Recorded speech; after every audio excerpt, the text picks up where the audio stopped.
Mari kita satukan hati kita untuk masuk dalam hari Tuhan. Kita mau buka ibadah kita dengan doa kita, dengan kesatuan hati iman kita kepada Tuhan. Terima kasih Bapa.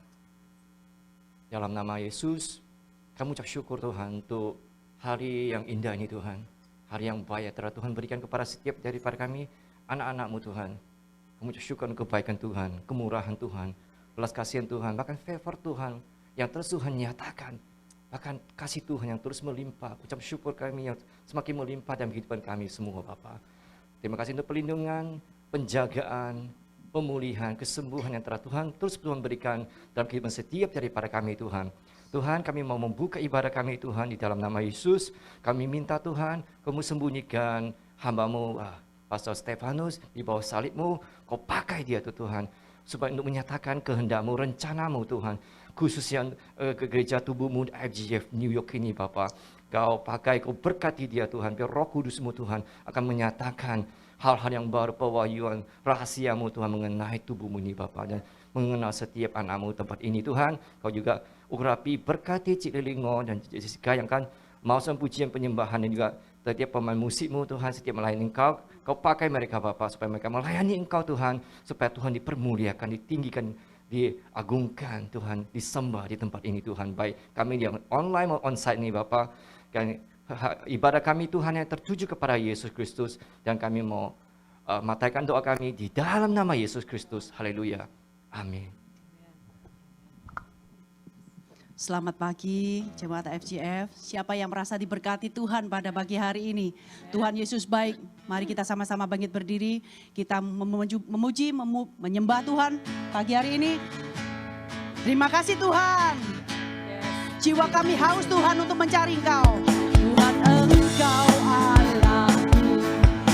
Aku mencari wajah-Mu. Jiwaku haus kepadamu. Kudus-Mu, ku pandang tempat kudus-Mu, sambil melihat kemuliaan-Mu, kasih setia-Mu lebih baik dari hidup. Kami memuji-Mu Tuhan, ku memuji Tuhan seumur hidupku, dan mengangkat tanganku demi namamu. Sebagai tetap menjadi penolongku, di bawah naungan sayap-Mu, jiwaku melekat kepadamu. Sekali lagi, Tuhan Engkau Allahku, aku mencari wajah-Mu, jiwaku haus kepadamu.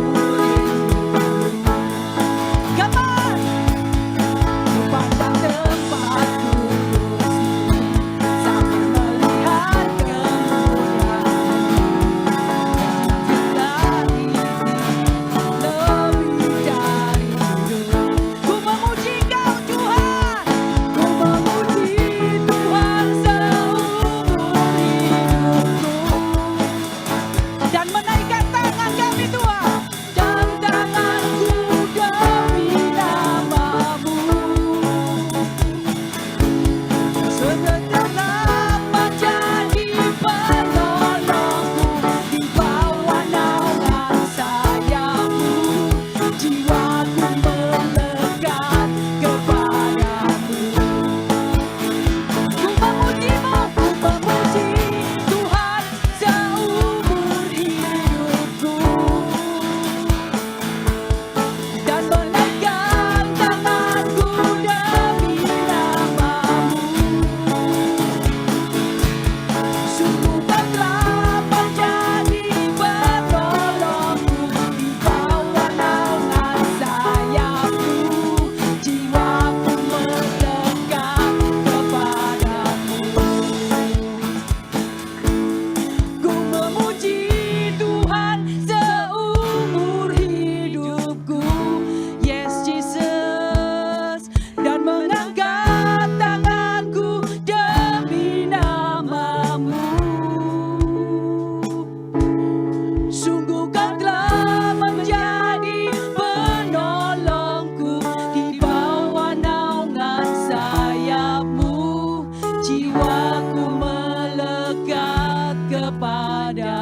Sekali lagi, kami ingin memuji Engkau.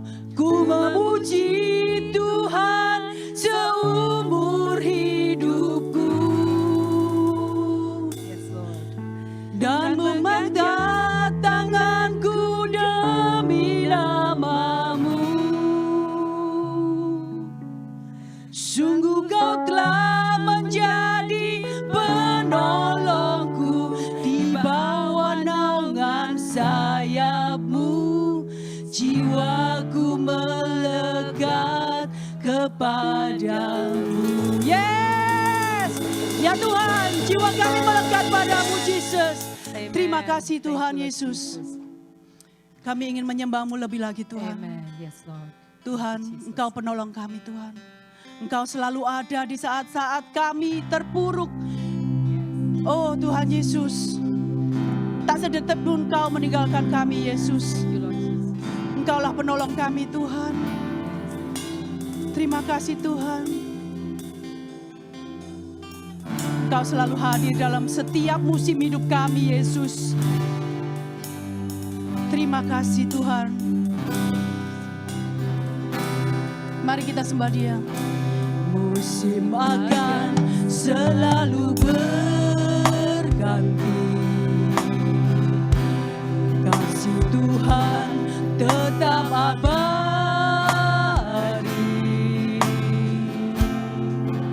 tak akan berubah sampai selamanya.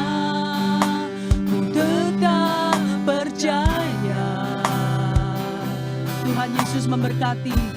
Ku yakin Tuhan memberkati. Ku yakin Tuhan melindungi.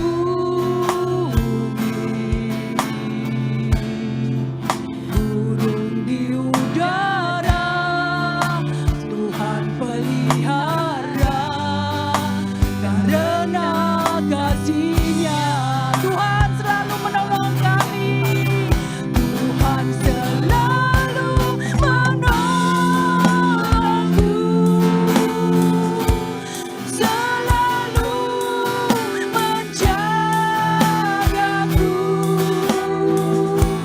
Selai di rambutku tak akan terjatuh tanpa seizin-Mu. Tuhan selalu menolongku, selalu menjagaku.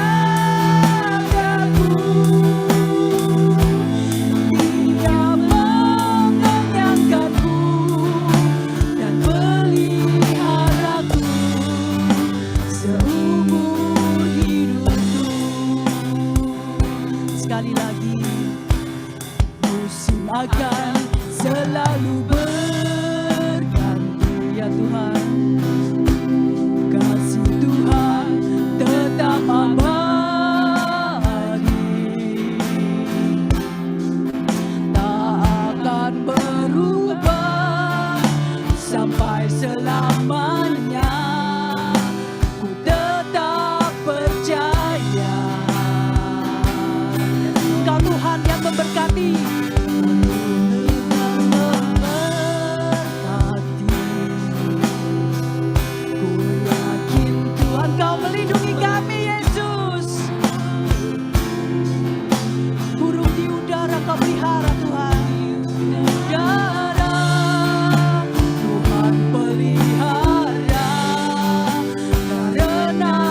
mengenyangkan kami, Dia mengenyangkanku dan peliharaku seumur hidupku.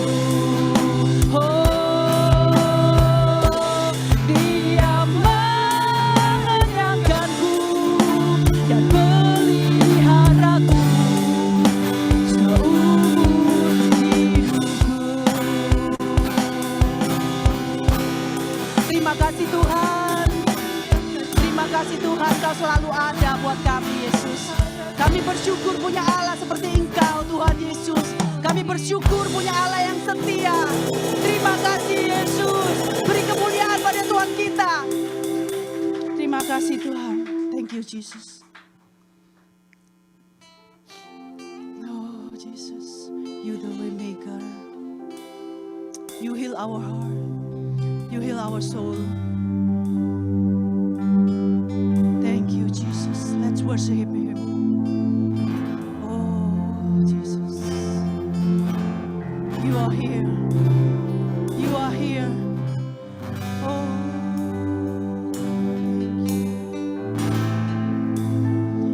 You are here, moving in our midst. I worship You.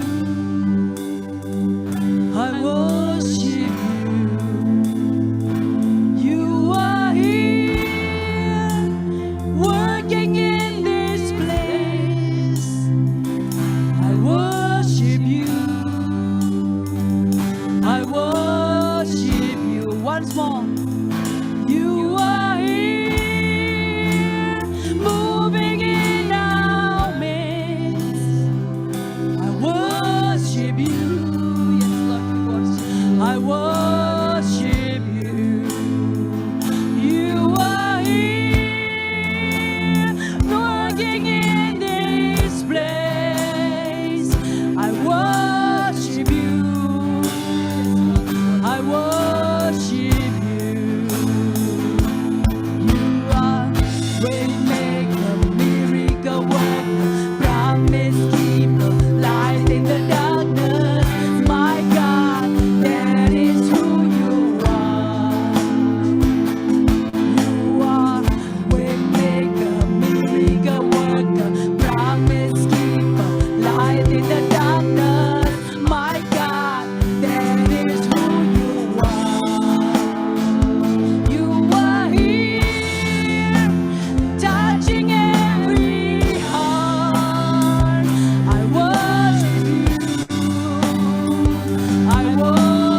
is our God.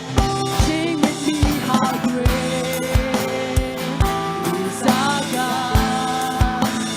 Oh, you see how great is our God.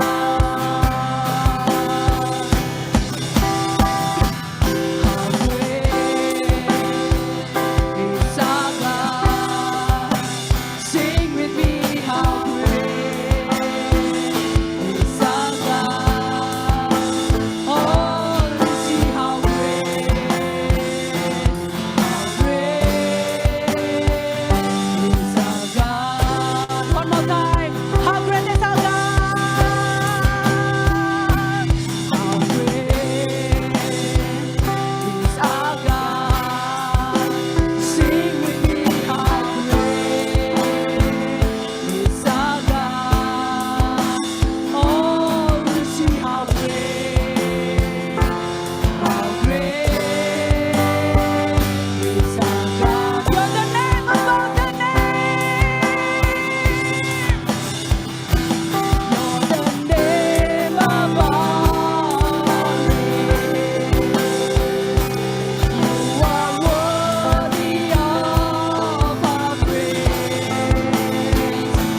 Yesus. Amen. Kami serahkan ke Pastor Tony.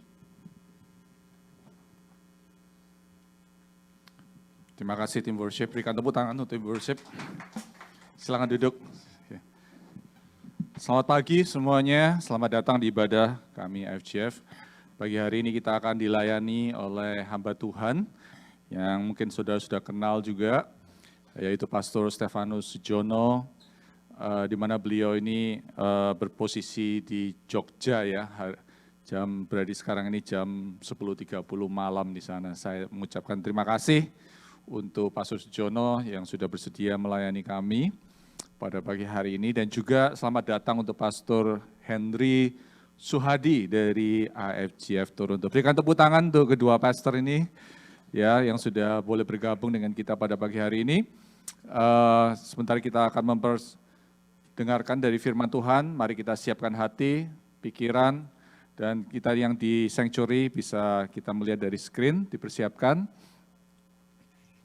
Ya, terima kasih. Setiap kali saya bertemu dengan Pastor Sujono, saya teringat waktu kami bertemu di Jogja, ya, kita ngobrol-ngobrol sampai malam, sampai jam 12 malam. Saya senang Pastor Sujono ini orangnya down to earth, ya. Kita ngobrol ngalor ngidul dan kita bersahabat, ya. Dari situ kita saling mengenal, lebih saling mengenal. Oke, saya persilahkan Pastor Sujono boleh mengambil alih. Tuhan memberkati. Ya, terima kasih Pastor Tony. Salam buat semua teman-teman. Saya bersyukur, bersuka cita boleh kembali melayani jemaat AFGF di New York dan mungkin juga beberapa teman di kota-kota sekitarnya yang mengikuti ibadah pagi pada pagi hari ini, walaupun di tempat saya adalah malam hari. Saudara, kita baru saja melewati situasi yang tidak kondusif selama kira-kira 2 tahun, yaitu pandemi corona, dan kita melewati berbagai macam gelombang, ya, hantaman, ya, dan segala macam yang membuat seluruh segi kehidupan manusia itu jungkir balik, saudaraku. Bahkan sampai tahun 2021, yaitu tahun kemarin, dinobatkan sebagai the year of uncertainty atau tahun ketidakpastian.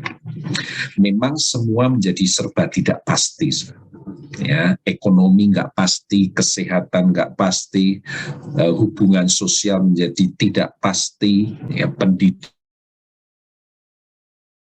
juga nggak pasti, bahkan ibadah juga harus diatur, semuanya menjadi serba tidak pasti. Tetapi di tengah-tengah semua ketidakpastian ini, kita mendapatkan kepastian dari Tuhan kita, Yesus Kristus, bahwa perlindungan Tuhan atas kita itu pasti, ya, penyertaan Tuhan itu pasti, pimpinan Tuhan, bimbingan Tuhan, dan rencana Tuhan itu pasti di dalam kehidupan kita semuanya. Itu sebabnya jangan pernah takut, walaupun kita memasuki tahun yang baru ini, ya, langsung kita diperhadapkan, ternyata ada 2 negara yang sedang perang saat ini, ya, yaitu Rusia dan Ukraina. Ya, kita mungkin juga akan tetap diperhadapkan dengan hal-hal yang tanda petik menakutkan, ya, yang tanda petik serba tidak pasti. Tetapi saudara, kita punya Tuhan yang pasti. Itu yang harus kita pegang dalam hidup kita. Katakan amin di hati saudara. Nah, di awal tahun ini saya ingin menyampaikan kepada saudara bahwa Tuhan ingin membuat sesuatu yang baru dalam hidup setiap kita. Ketika kita menempatkan Tuhan sebagai tujuan utama dan prioritas hidup kita. Mari kita melihat di kitab Yesaya pasal 43. Yesaya pasal 43 ayat 18 sampai ayat 21. Yesaya 43 ayat 18 sampai 21, saya akan bacakan. Firman-Nya, janganlah ingat-ingat hal-hal yang dahulu, dan janganlah perhatikan hal-hal yang dari zaman purbakala. Lihat, Aku Tuhan hendak membuat sesuatu yang baru, yang sekarang sudah tumbuh. Belumkah kamu mengetahuinya? Ya, aku Tuhan hendak membuat jalan di padang gurun dan sungai-sungai di padang belantara. Binatang hutan akan memuliakan aku, serigala dan burung unta. Sebab aku Tuhan telah buat air memancar di padang gurun dan sungai-sungai di padang belantara untuk memberi minum umat pilihanku. Umat yang telah kubentuk bagiku akan memberitakan kemasyuranku. Saudaraku, firman Tuhan berkata di ayat 19, lihat, aku Tuhan hendak membuat sesuatu yang baru. Saudara, ini adalah sebuah firman dan suara Tuhan bagi kita semua. Ya, bahwa Tuhan ingin membuat sesuatu yang baru dalam hidup kita. Itu sebabnya janganlah kita kembali kepada hal-hal yang lalu. Jangan juga kita hidup dengan pengalaman masa lalu kita, tetapi kita harus hidup dengan sesuatu yang baru yang Tuhan mau buat di dalam hidup saudara dan saya. Nah, pertanyaan pentingnya adalah apa yang baru yang Tuhan mau buat dalam hidup kita? Paling tidak ada 3 hal baru yang Tuhan mau berikan kepada kita. Ya, ini yang saya dapatkan dari Tuhan untuk jemaat kita, untuk kita semuanya. Yang pertama, yang Tuhan ingin bentuk buat kita ada di ayat 18. Janganlah ingat-ingat hal-hal yang dahulu dan janganlah perhatikan hal-hal yang dari zaman purbakala. Jadi Tuhan ingin supaya umat Tuhan tidak balik kepada masa lalu. Kalaupun pernah punya pengalaman yang hebat, yang bersifat mujizat di tahun lalu, di tahun-tahun yang lampau, jangan pernah menggunakan itu untuk menjadi kekuatan kita menghadapi situasi hari ini. Jadi Tuhan tidak ingin kita kembali ke masa lalu. Tuhan tidak ingin kita balik ke zaman purbakala. Karena ada hal yang baru yang Tuhan mau berikan, yaitu cara pandang yang baru. Ini yang pertama yang Tuhan yang ingin berikan kepada kita, cara pandang yang baru. Ya, cara kita melihat sesuatu. Ketika kita berhasil melewati pandemi corona selama kira-kira 2 tahun ini, seharusnya anak Tuhan belajar bahwa hidup ini punya arti, ya, punya makna dalam hidup kita. Mungkin kita mendengar kiri kanan orang-orang yang kita kenal, Tuhan panggil karena mereka kena COVID, mereka kena sakit dan sebagainya. Lalu ketika kita masih diizinkan Tuhan untuk menghirup nafas ini, seharusnya kita menyadari bahwa hidup ini punya arti di dalam Tuhan, punya makna di dalam Tuhan. Kalau kita tidak belajar apa-apa, maka kita ini menjadi orang yang bodoh dan bebal. Kita boleh saja anak Tuhan menghadapi masalah. Yang penting kita belajar dari masalah yang kita hadapi dan kita selesaikan itu supaya kita lebih arif dan bijaksana. Ya. Nah, banyak anak Tuhan berpikir kalau ada masalah berarti itu hukuman dari Tuhan. Ya, ada dosa yang dilakukan. Memang saudaraku, kalau anak Tuhan melakukan dosa selalu ada disiplin, ada harga yang harus dibayar yang Tuhan berikan sebagai hukuman supaya kita mengalami pertobatan.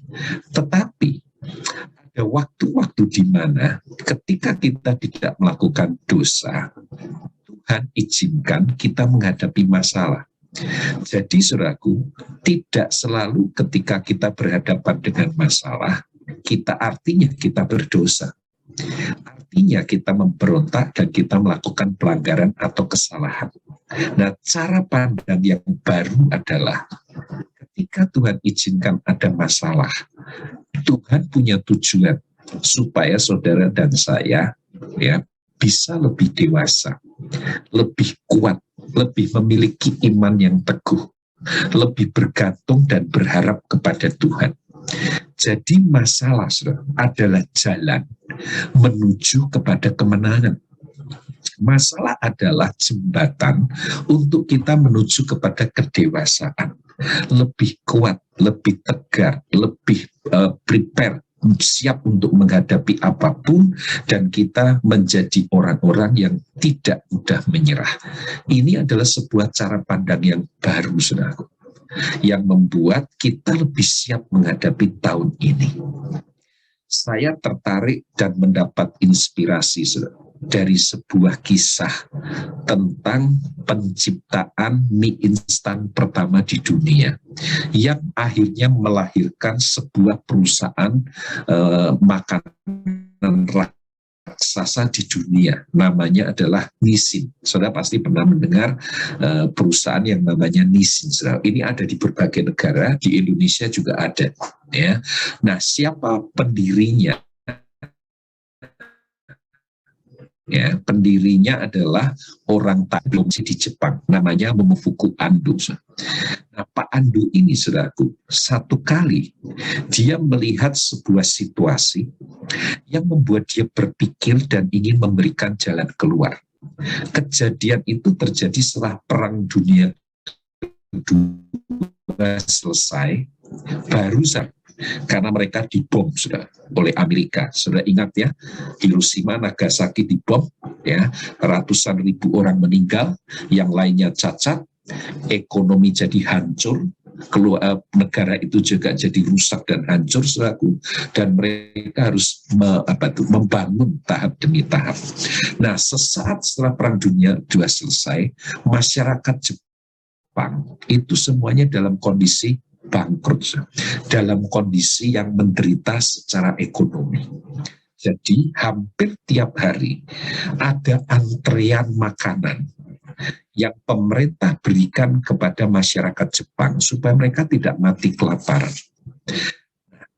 Ketika Momofuku melihat kejadian ini, Pak Ando ini, saudara, dia melihat bahwa makanan yang sangat dibutuhkan dan disukai oleh masyarakat yang sedang tertimpa penderitaan ini adalah mie kuah, ya, masakan mie yang ada kuah, ada bumbunya, dan itu sangat mereka sukai, apalagi ketika musim dingin tiba. Ya, itu menjadi makanan favorit yang mereka bersedia antre. Masalahnya adalah Pak Ando ini melihat untuk satu porsi mie kuah saja butuh waktu masak sekian menit, sekian puluh menit, sehingga untuk memberikan dan menyajikan itu untuk satu orang ya yang mengantri itu membutuhkan waktu cukup lama. Nah, kalau antrian itu panjang, orang tua yang ikut mengantri, mereka ini betul-betul kesulitan, ya, karena antrinya bisa begitu lama sampai berjam-jam. Akhirnya Pak Ando atau Momofuku Ando ini mencoba untuk eksperimen dan bulan, saudaraku, untuk bisa menemukan bagaimana caranya supaya bisa tercipta masakan mie berkuah yang itu bisa disajikan dalam waktu yang sangat cepat. Kan mungkin hanya dalam hitungan 5 menit, 3 menit itu semuanya bisa selesai. Dan dia berhasil, saudaraku. Ya, dia menyajikan mie kering yang sudah dalam keadaan matang digoreng, tetapi itu bisa bertahan lama. Ya, bumbu-bumbunya juga dia siapkan semuanya, lalu mie ciptaannya ini bisa diseduh dalam waktu yang sangat singkat, sehingga disajikannya hanya butuh waktu 2-3 menit, nggak lama, sehingga mie yang diciptakan oleh Pak Ando ini dalam waktu singkat itu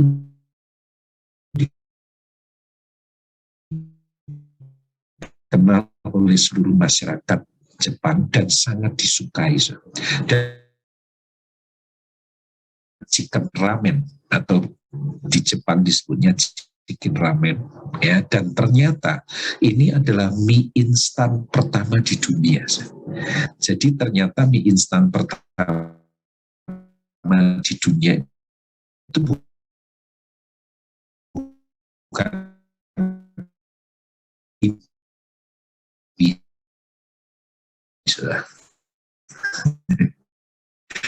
tapi mie ramen, chicken ramen.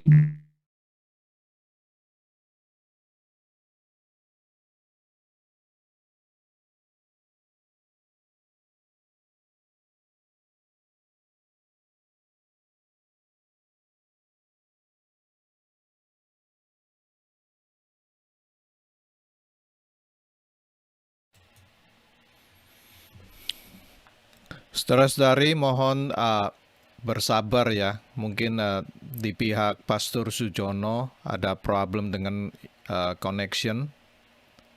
Jadi mari kita tunggu.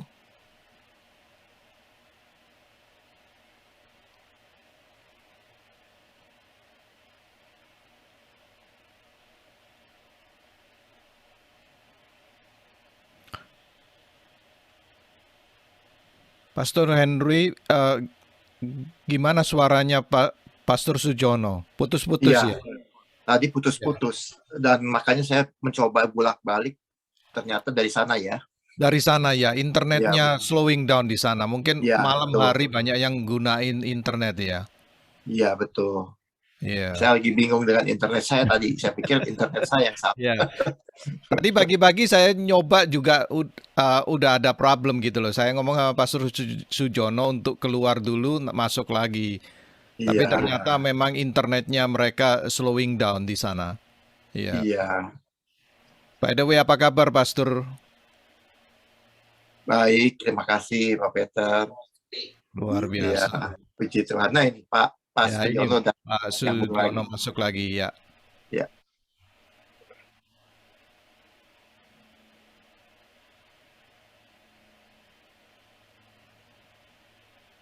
Ya, saudara-saudari kita tunggu sebentar. Saya lihat Pastor Sujono udah masuk kembali.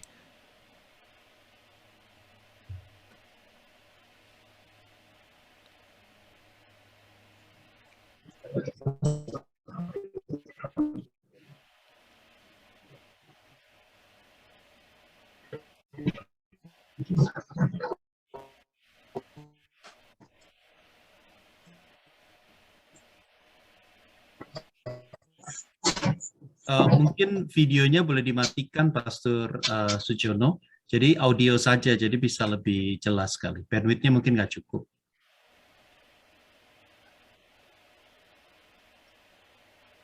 Saya minta maaf, tapi puji Tuhan bisa masuk kembali.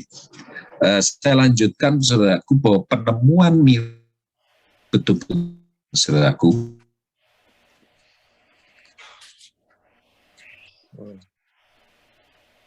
ini ya. Tetapi yang saya mau ceritakan adalah kisah hidup Pak Momofuku Ando ini, saudara. Siapa dia yang menciptakan mie instan pertama di dunia, yang melahirkan perusahaan Nissin? Dia adalah seorang pengusaha, saudara, yang mengalami kegagalan dan kebangkrutan berkali-kali.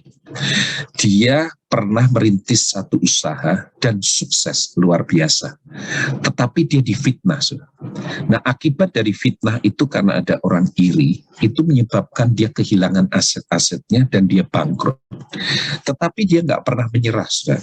Dia bangun kembali usahanya dan sukses kembali. Ketika dia sukses, ada orang yang menjahati dia, saudara. Sehingga dia waktu itu dituduh penggelapan pajak. Kembali, saudaraku, ketika dia dihantam dengan masalah ini, menyebabkan perusahaannya akhirnya harus tutup dan selesai. Tapi dia nggak putus asa, dia bangun kembali perusahaan yang baru, saudaraku, dan itu kembali sukses, saudaraku. Tapi kali ini, ya, pihak militer Jepang itu nggak bisa terima kalau dia bisa sukses di dalam usaha itu, dan entah karena kejadian politik apa, dia diculik lalu dia dianiaya, saudaraku. Dan itu menyebabkan dia harus kembali kehilangan perusahaannya, kehilangan aset-asetnya, saudaraku. Berkali-kali Momofuku Ando mengalami kegagalan, kebangkrutan, saudara. Tetapi ternyata itu semua tidak menjadikan dia menjadi lemah dan dia menyerah, saudara. Dia bangkit sampai akhirnya dia berhasil menemukan mie instan pertama di dunia, dan itu menjadi momentum keberhasilan dia, sehingga dia akhirnya memiliki perusahaan yang berkembang luar biasa besar, bahkan mencapai tingkat internasional. Itu sebuah pengalaman hidup yang menarik sekali, saudara. Seandainya Pak Andu ini menyerah pada usaha yang pertama dan kedua atau ketiga, hari ini tidak ada perusahaan nisin di dunia, saudaraku. Hari ini kita tidak akan mendengar tentang penciptaan mie instan pertama di dunia, yaitu Chicken Ramen itu, saudaraku. Kisah ini biarlah menginspirasi setiap kita bahwa ketika kita berhadapan dengan masalah, masalah itu justru akan membawa kita kepada sebuah kemenangan. Itu cara pandang yang baru, saudaraku. Bukannya kalau kita menghadapi masalah terus, waduh ini dosa saya apa ya, kesalahan saya apa ya. Evaluasi diri itu penting. Kalau kita berbuat salah, berdosa, memang jalan keluarnya harus bertobat. Tetapi ada saat-saat di mana Tuhan ingin mendewasakan kita, sehingga Dia mengizinkan ada masalah dalam hidup kita. Saudara, saya punya teman baik, adik rohani saya, dia seorang gembala sidang. Belum lama ini dia bertemu dengan saya dan dia cerita bagaimana pergumulan dan perjuangan hidup antara pertaruhan nyawa antara hidup dan mati tahun lalu ketika dia kena COVID. Ya, tahun lalu mendekati pertengahan tahun, dia terinfeksi positif COVID-19. Dan waktu itu di Indonesia varian Delta sedang ganas-ganasnya. Dan dia kena varian Delta ini dan efeknya parah sekali. Sampai saturasi pernapasannya itu paru-parunya, saudaraku, itu di bawah 40, saudaraku. Dan itu sudah dalam kondisi antara hidup dan mati. Bahkan dia cerita waktu itu betapa menegangkan ketika dia harus antre rumah sakit. Ketika dia sampai di rumah sakit dengan diantar istrinya yang setir mobil, selaku itu di depan rumah sakit, di depan UGD, itu sudah antre orang begitu banyak semua. Dan semuanya positif COVID yang sedang menunggu kamar, di mana semua rumah sakit penuh waktu itu. Lalu selaku sampai akhirnya dia tungguin antre sampai dini hari, sampai tabung oksigen yang dia bawa, itu oksigennya habis. Dan pihak rumah sakit tidak punya stok oksigen untuk dijual ke para pasien ini. Sehingga dia harus lari ke tempat penjualan oksigen, antre lagi berjam-jam di sana, hanya untuk mendapatkan setangki satu tabung oksigen. Balik lagi ke rumah sakit, akhirnya dia bisa berhasil dapatkan kamar di rumah sakit itu. Nah, dia mengatakan bahwa selama dia di ICU, dia mengalami pergumulan luar biasa. Dia berkata, baru kali ini seumur hidup saya merasakan bagaimana rasanya, ya, itu ada di ujung kematian itu seperti apa, karena udah nggak bisa bernafas. Ya, dan itu betul-betul situasi yang sangat kritis buat dia. Tapi Tuhan baik. Ya, dia berdoa 3 jam tanpa berhenti. Dia berkata, Tuhan, kalau memang aku harus Engkau ambil, silakan. Tapi aku nggak akan menyerah. Dia terus berdoa, saudara. Dia berbahasa roh selama 3 jam. Dan saat itulah dia mendapatkan situasi yang luar biasa baik untuk kesehatan tubuhnya, dan setelah itu kesehatannya mulai pulih. Singkat cerita, semua perjuangan dan pergumulan yang kritis yang luar biasa mengerikan itu dia berhasil lewati. Lalu ya, dia ketemu dengan saya dan dia berkata seperti ini. Saya diberkati dengan pernyataannya ketika dia berkata, kok setelah saya mendapati bahwa Tuhan masih mengizinkan saya untuk hidup, saya mulai melihat kehidupan saya dari cara pandang yang berbeda. Saya melihat dari paradigma yang baru. Dia berkata kepada istrinya, mulai sekarang kita harus berdoa dan cari tahu Kalau memang kita ini gembala sidang, kita harus cari tahu dari Tuhan. Kita ini gembala sidang seperti apa?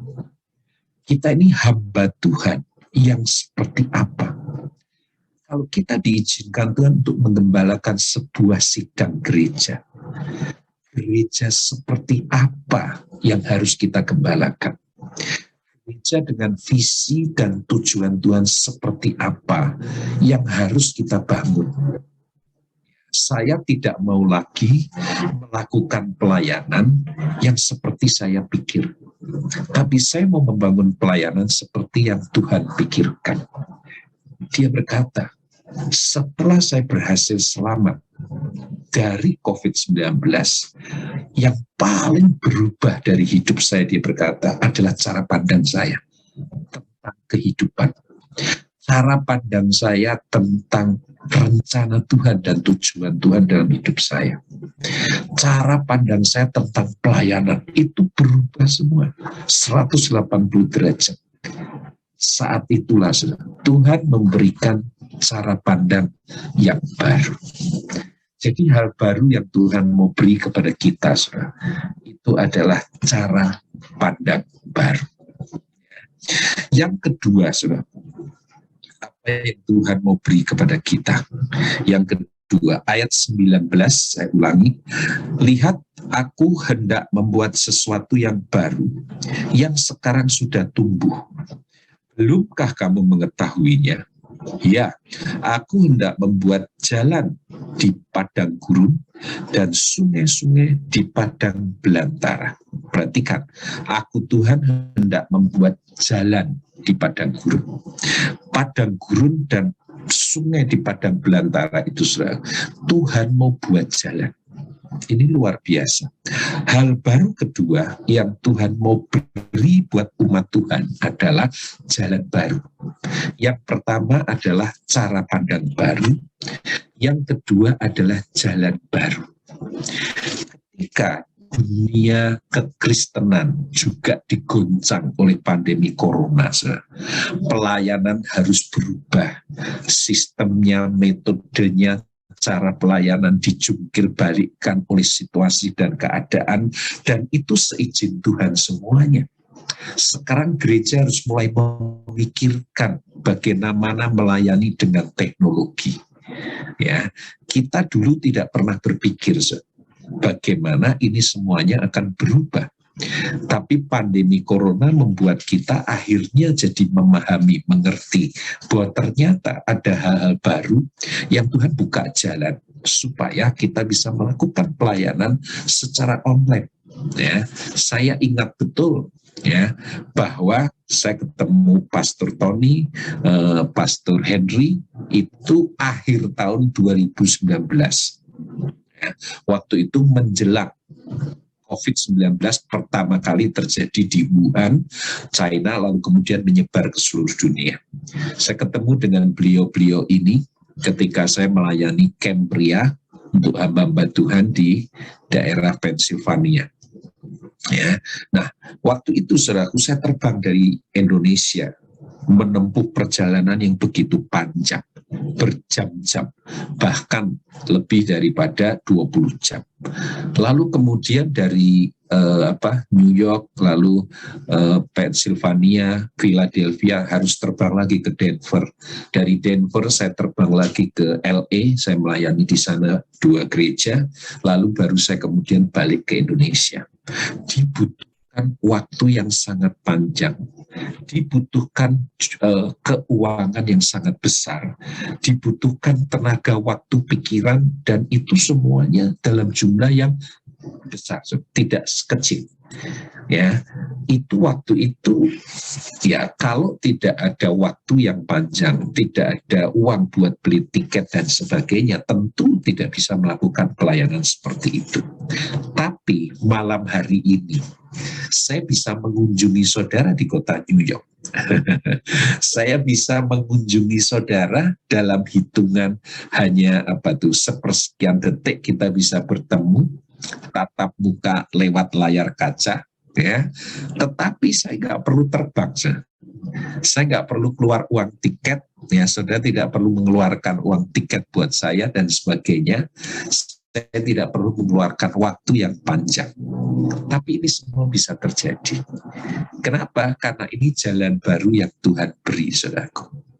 Saya ingat beberapa hari yang lalu, ya, kami punya pelayanan pria sejati ya di Indonesia secara nasional lewat online, saudara. Judulnya Solusi Kehidupan. Itu jumlah pesertanya, saudara. Jumlah pesertanya itu hampir 5.000 orang, saudara. Ya, jumlah pesertanya. Dan begitu banyak pria yang dijamah Tuhan ribuan, saudara. Lewat pelayanan online yang tahun-tahun lalu kita nggak pernah pikirkan hal itu, ya.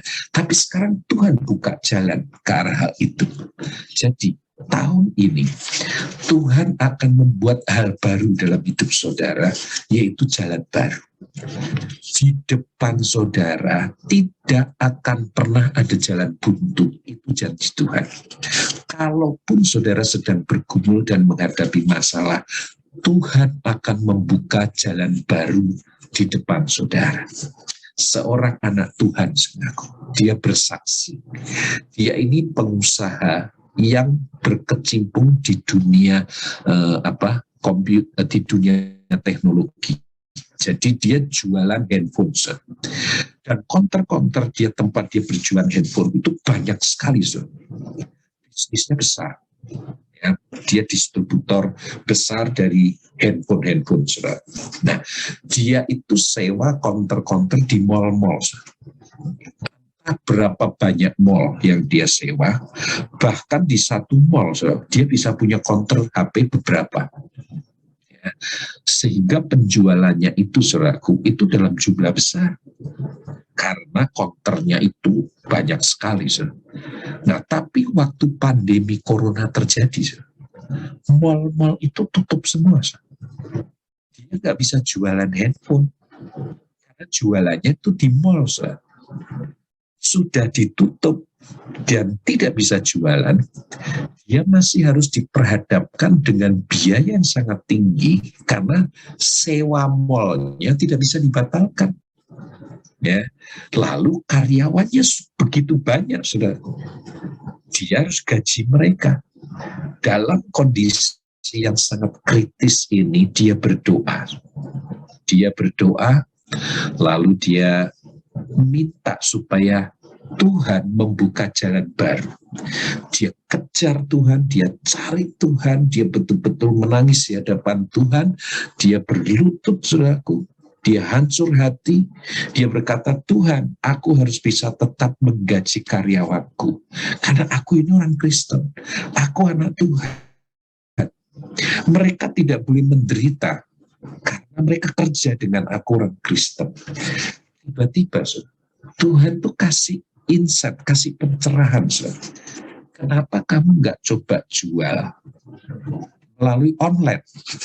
Nah, akhirnya dia berunding dengan istrinya, saudaraku, ya. Lalu mereka berdua bekerja sama untuk menjual handphone itu lewat online. Dia ini nggak ngerti tentang dunia online, e-commerce, dia ngerti, saudara. Penjualan online tidak pernah dilakukan selama ini. Belajar, saudaraku, selama beberapa waktu.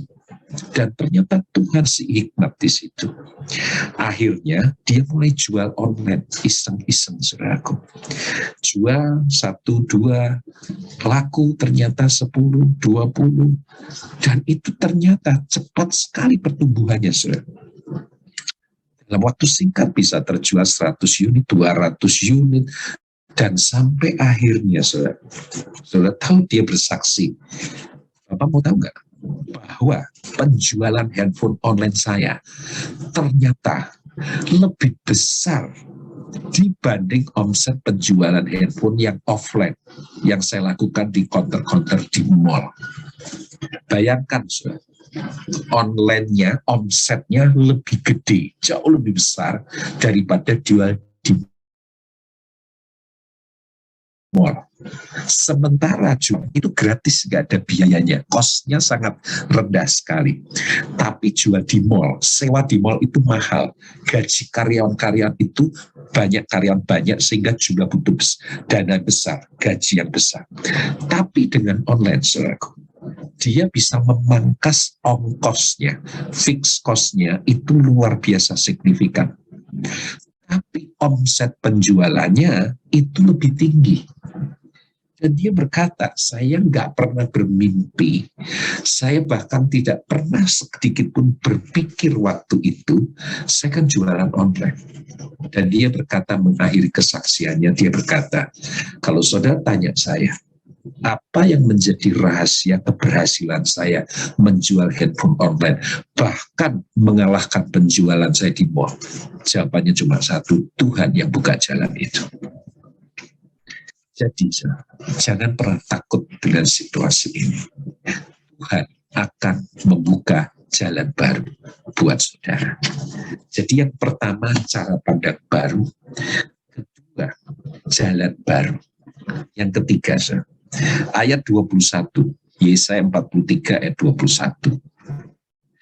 Umat yang telah kubentuk bagiku akan memberitakan kemasyuranku.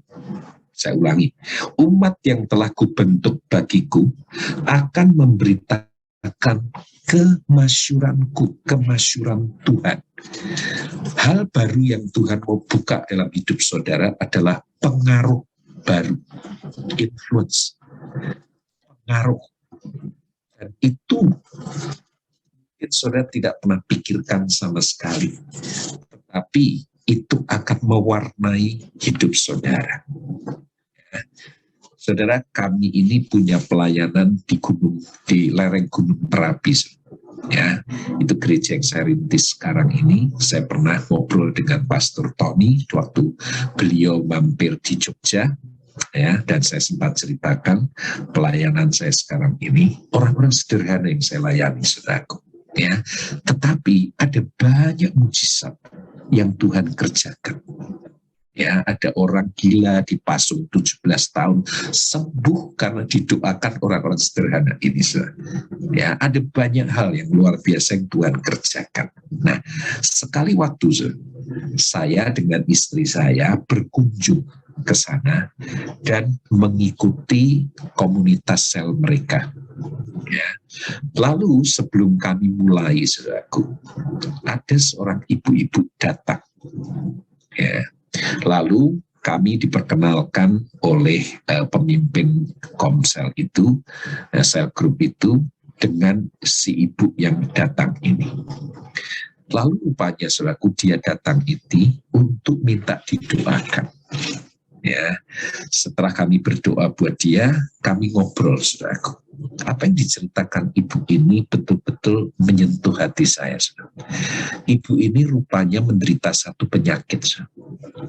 Dan penyakit yang dia idap ini bukan penyakit ringan. Dia menderita penyakit autoimun atau sering disebut lupus. Dan sampai hari ini lupus itu belum ada obatnya. Dan yang menyedihkan adalah dia sudah jual semua yang dia punya untuk berobat, tapi nggak bisa sembuh. Bahkan sebagian anggota tubuhnya, sebagian wajahnya, daerah hidung atau mana itu sudah sempat kalau bahasa Jawanya tuh cuil. Cuil itu apa ya Pak? Apa tuh?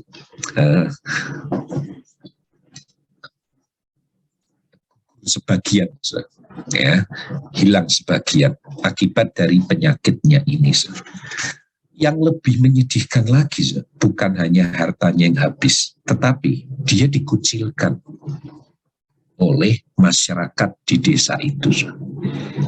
Yang lebih menyakitkan lagi, saudaraku, adalah suaminya menolak dia, keluarganya, orang tuanya menganggap dia kena kutuk, sehingga mereka tidak mau lagi bergaul dengan dia, berhubungan dengan dia. Ini yang paling menyedihkan sekali. Dia berkata, kalau harta saya habis, untuk berobat, ya saya masih bisa terima. Tapi ketika saya ditinggalkan keluarga saya, itu yang membuat hati saya hancur. Dan saya sudah berpikir akan bunuh diri, mengakhiri hidup. Karena kalau keluarga saja itu menolak saya, apa arti hidup ini? Tetapi ibu ini berkata, ketika saya datang di komunitas ini, saya diterima. Saya diterima tanpa syarat. Saya diterima apa adanya. Saya dianggap keluarga oleh komunitas ini. Ternyata ketika saya ditolak oleh keluarga saya diterima oleh sebuah keluarga baru. Dan saya harus dengan jujur berkata kepada kalian, di agama saya tidak ada kasih yang seperti ini. Di agama saya tidak ada penerimaan yang seperti ini. Ketika kami bimbing dia terima Tuhan Yesus, dia menerima Yesus sebagai Tuhan dan Juru Selamat dalam hidupnya. Karena dia berasal dari agama mayoritas di Indonesia. Dan dia berkata, kalau kalian bisa menerima orang buangan seperti saya percaya Tuhan kalian akan lebih punya kasih yang besar untuk menerima saya. Dan itu yang membuat dia menerima Yesus sebagai Tuhan dan Juru Selamatnya. Karena apa? Karena melihat anak-anak Tuhan ini mau menerima hidupnya, bahkan menerima dia sebagai keluarga. Pengaruh dari anak-anak Tuhan di desa itu luar biasa. Mereka punya dampak dan impact yang luar biasa sekali.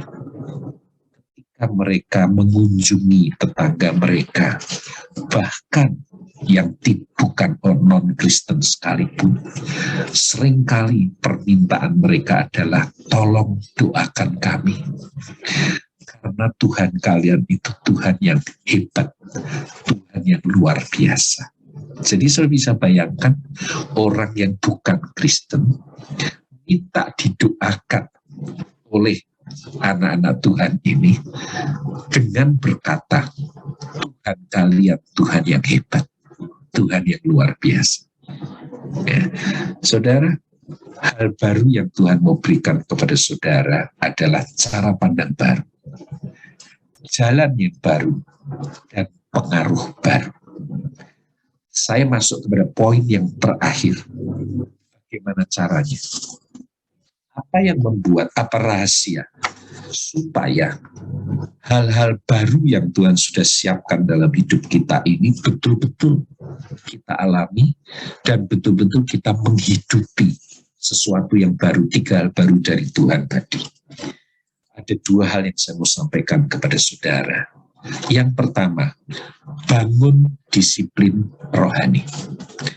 Kalau membangun disiplin rohani, saudara, tidak bisa lain kecuali saudara bersekutu dengan firman Tuhan itu setiap hari. Karena tidak ada iman tanpa dasar firman Tuhan. Tidak ada kemenangan yang saudara bisa peroleh tanpa yang namanya firman dari Tuhan.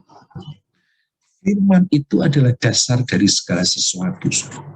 Tapi kalau firman yang adalah dasar dari segala sesuatu itu hanya saudara dengar, oh khotbahnya bagus, oh yang ini oke, yang ini lucu, ini khotbahnya dalam, itu nggak ada gunanya. Tapi kalau apa yang saudara dengar firman, saudara lakukan, saudara praktekkan, maka firman itu akan menyatakan kuasa sepenuhnya atas hidup saudara. Jadi membangun disiplin rohani itu adalah dengan membaca dan merenungkan firman Tuhan itu tiap hari. Nah, apa yang saudara renungkan dengan firman Tuhan harus saudara bagikan kepada orang lain dan saudara praktekkan dalam hidup saudara. Jadi membaca, merenungkan, membagikan, dan mempraktekkan itu menjadi 4 kesatuan di dalam kita membangun disiplin rohani. Kita ini diberi kesempatan dan keleluasaan begitu luar biasa. Kita punya akses terhadap firman itu begitu besar. Kita punya Alkitab berbagai macam versi, bahasa, dan sebagainya, terjemahan.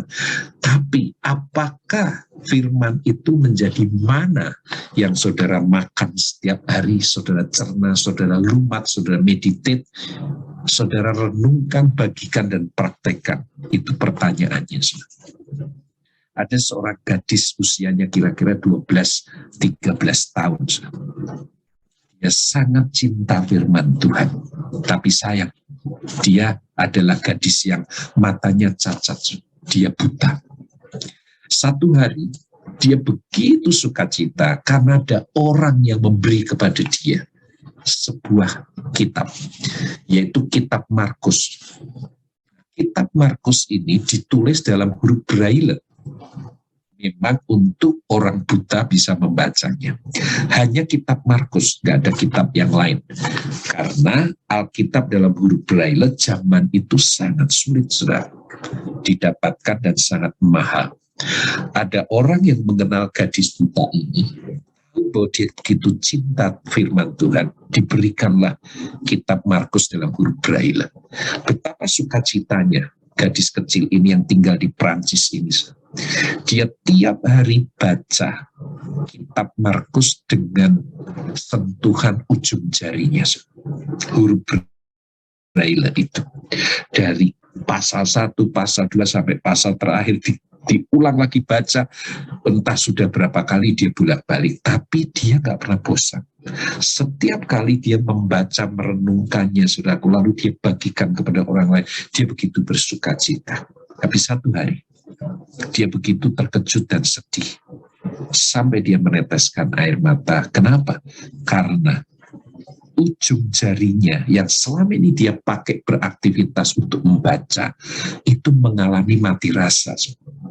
Ujung-ujung syarat jarinya itu mati.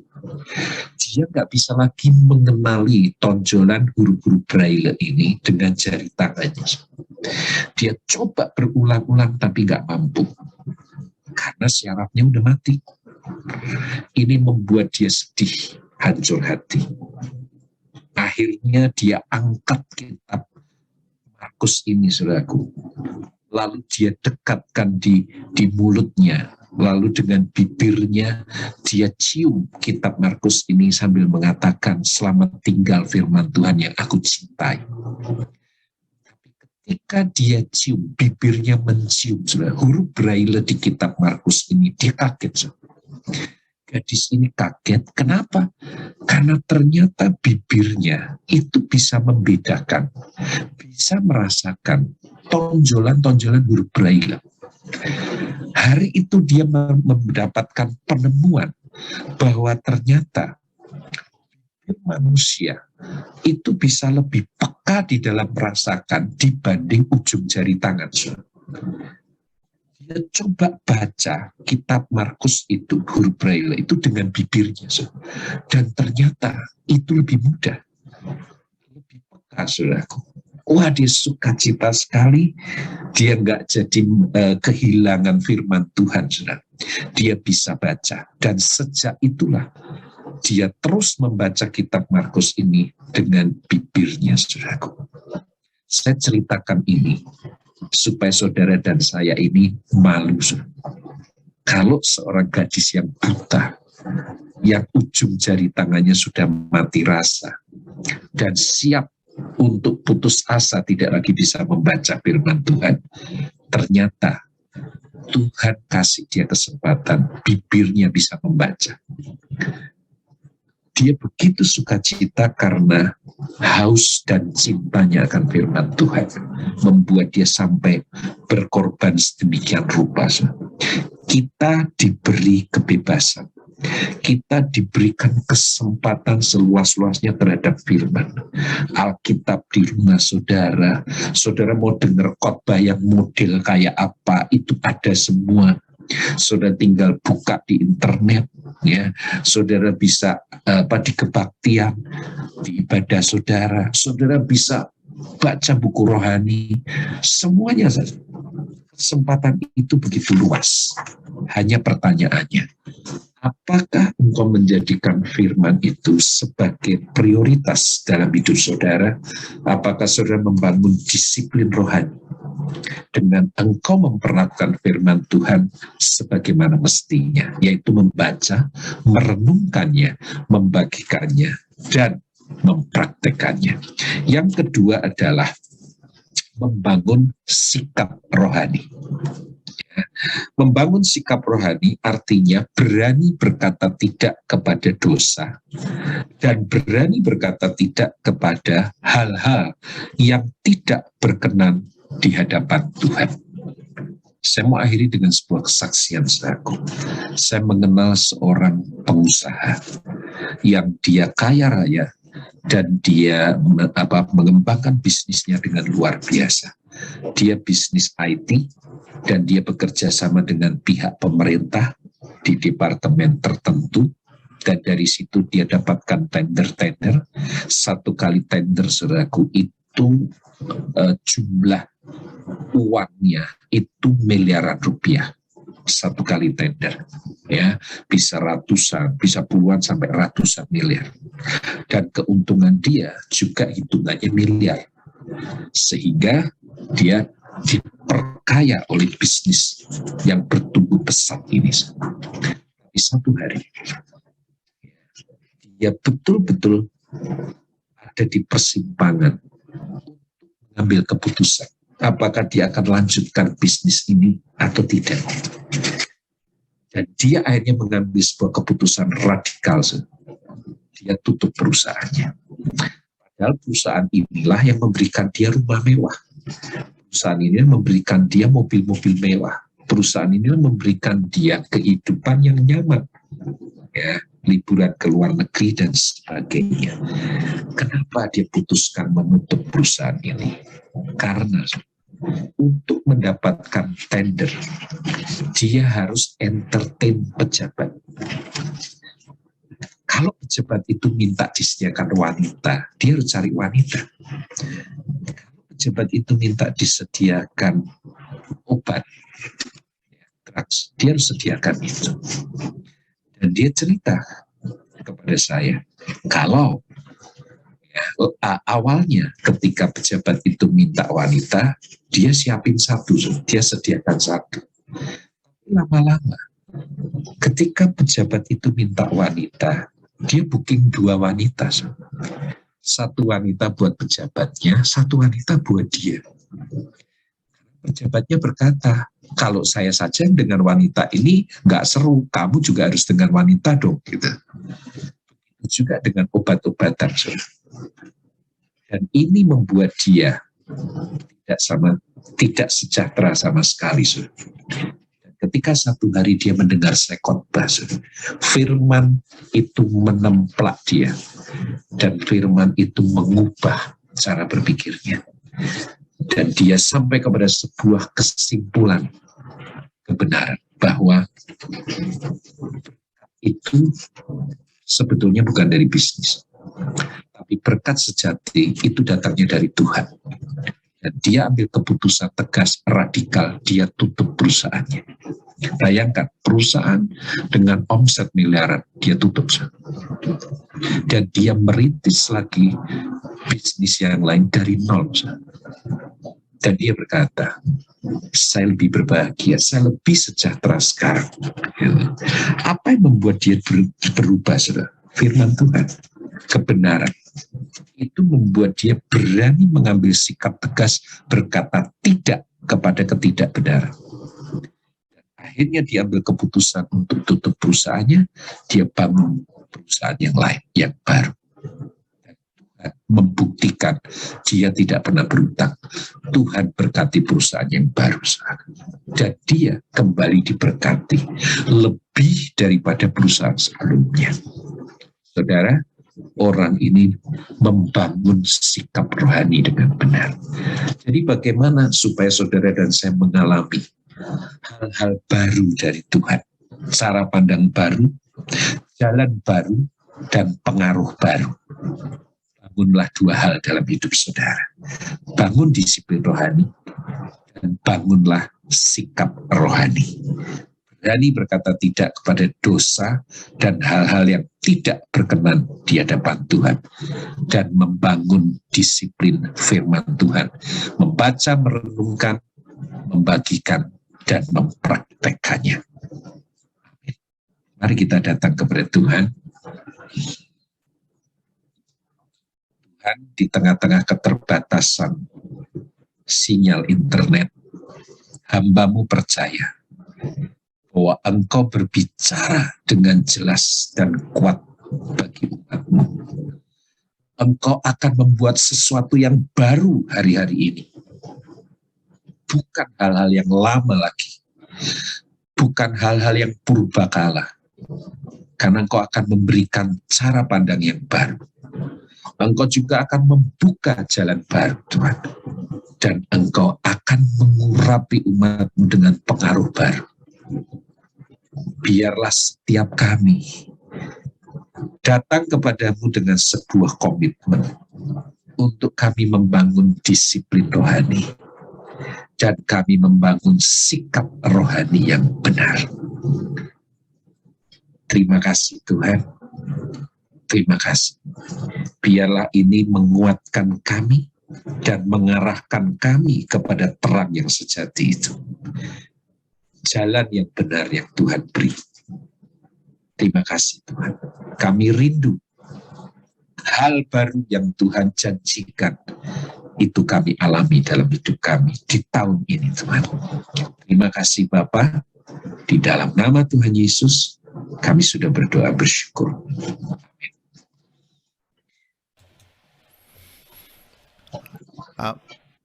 Amin. Terima kasih Pastor Stefanus Sujono yang telah melepas firman Tuhan di tengah-tengah kita.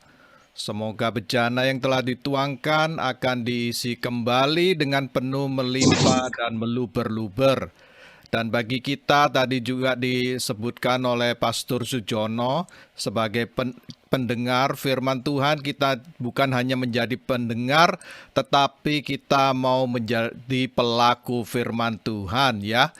Sekali lagi terima kasih Pastor Sujono. God bless you, family and your ministry, Pastor. Thank you. Amin. Terima kasih. Kita beri kemuliaan pada Tuhan dan juga hambanya Pastor Stefanus Sujono. Thank you, Pastor.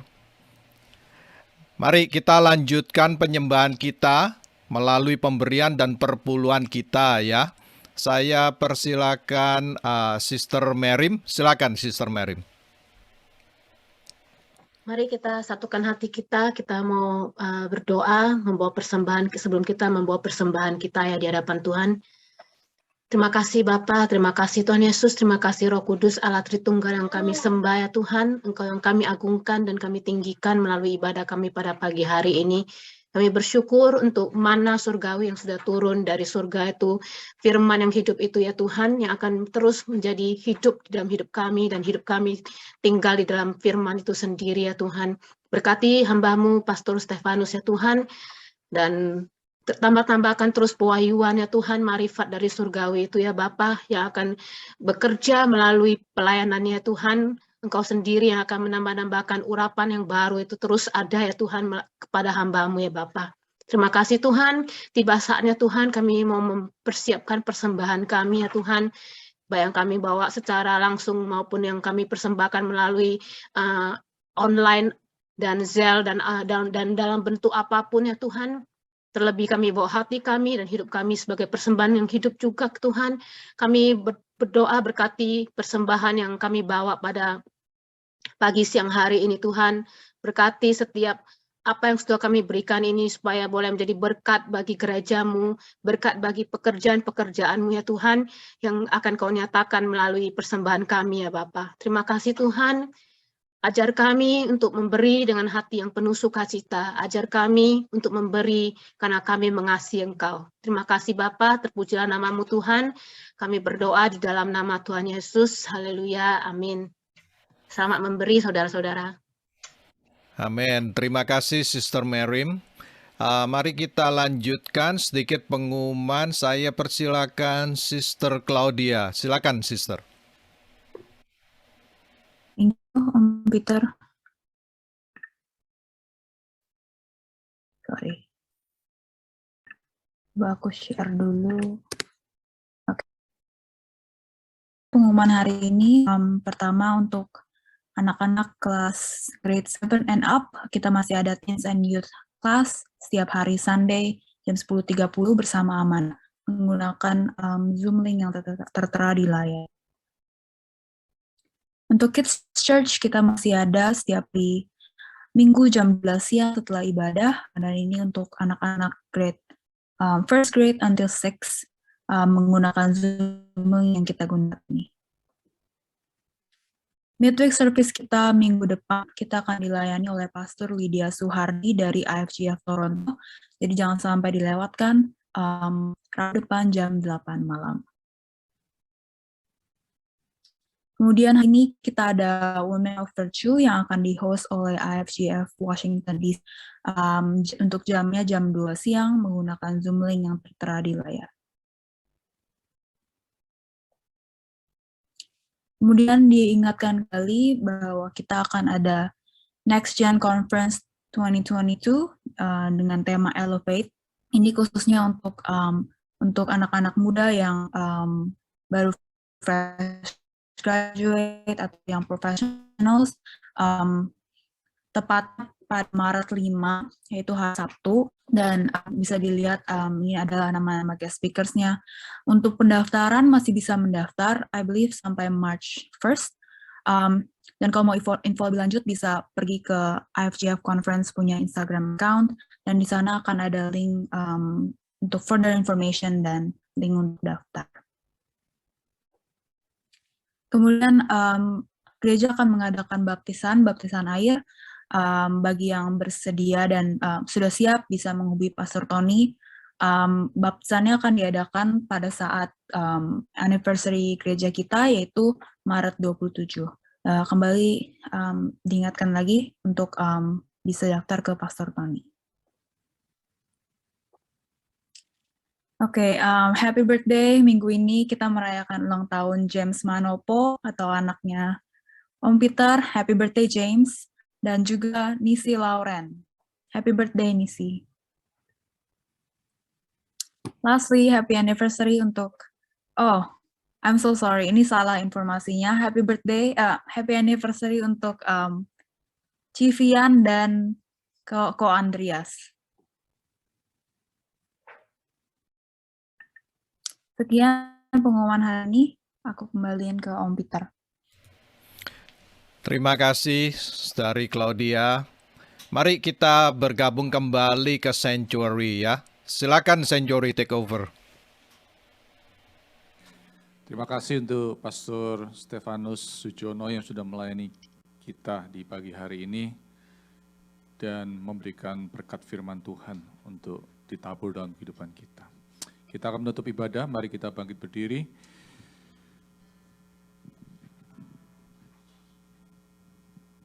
Kami bersyukur ya Bapak untuk firman yang sudah ditabur oleh hamba-Mu.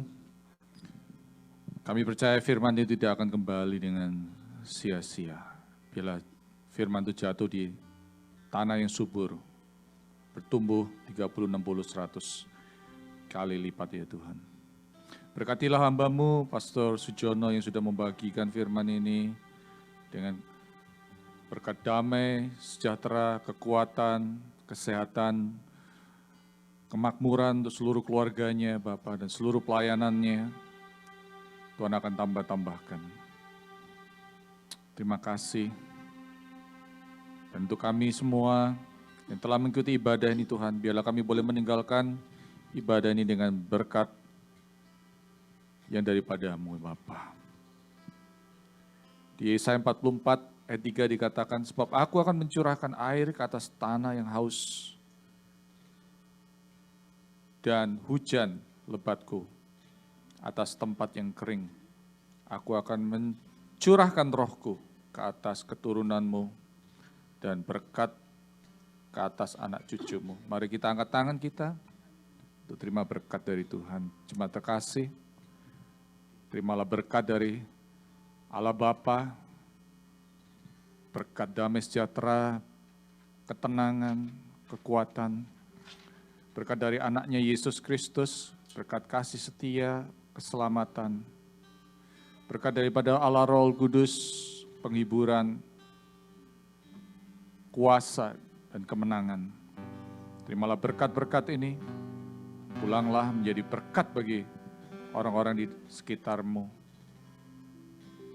Dan seperti firman yang telah ditabur, biarlah engkau boleh punya cara pandang yang baru, engkau boleh punya pengaruh yang baru,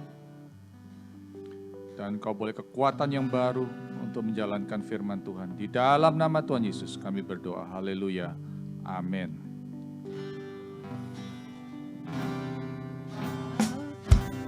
Haleluya.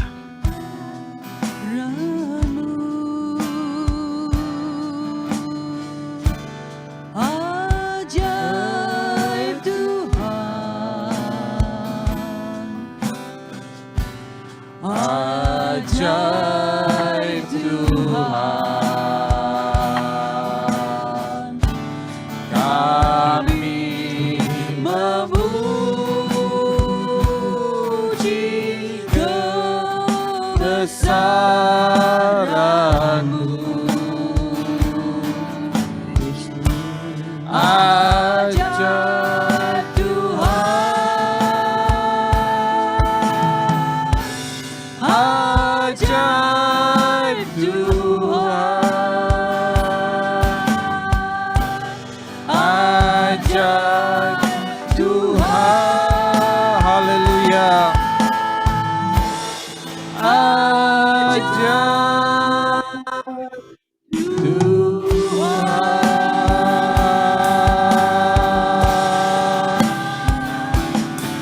Amin. Tuhan memberkati. Selamat hari Terima Minggu. kasih.